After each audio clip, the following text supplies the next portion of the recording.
Un peu mieux?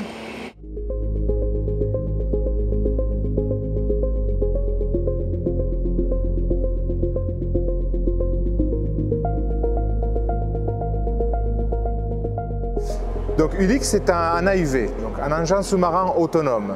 Ceci signifie que c'est un engin qui n'est pas relié par aucun lien physique à la surface ou au navire qu'il a déployé à la mer.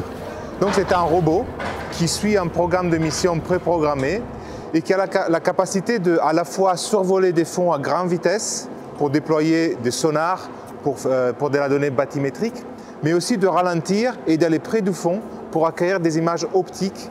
Et ces capacités-là, il est capable de les déployer sur des plongées qui vont jusqu'à 6000 mètres d'immersion et jusqu'à 24 heures ou 48 heures selon le profil de mission qu'on déploie.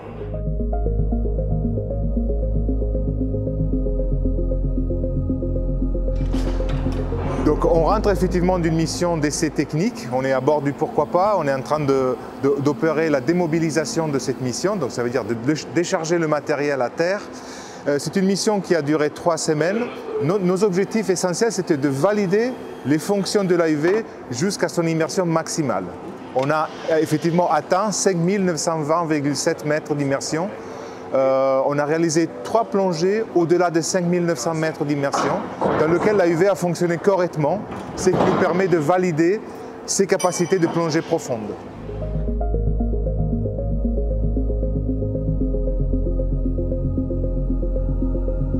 Donc les difficultés les plus évidentes à saisir, c'est l'environnement hostile qu'on rencontre à ces grandes immersions, notamment dû à la pression. Donc d'un point de vue ingénierie, on doit prévoir toutes les solutions qui nous permettent d'envoyer des éléments de batterie, des actionneurs, des ordinateurs à cette immersion très importante. Donc la capacité de se protéger de la pression. Mais en même temps, la capacité de maintenir le contrôle du véhicule à ces grandes immersions. Donc sa flottabilité, sa capacité de se déplacer et avoir autorité sur sa dynamique à ces grandes immersions.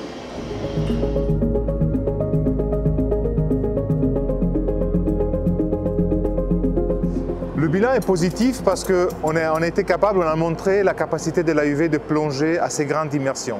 En même temps, on est dans un processus de mise au point et de validation opérationnelle qui est assez long parce que les complexités d'opérer un AUV sont essentiellement que lorsqu'il est en plongée, on n'a pas de lien direct avec ce robot.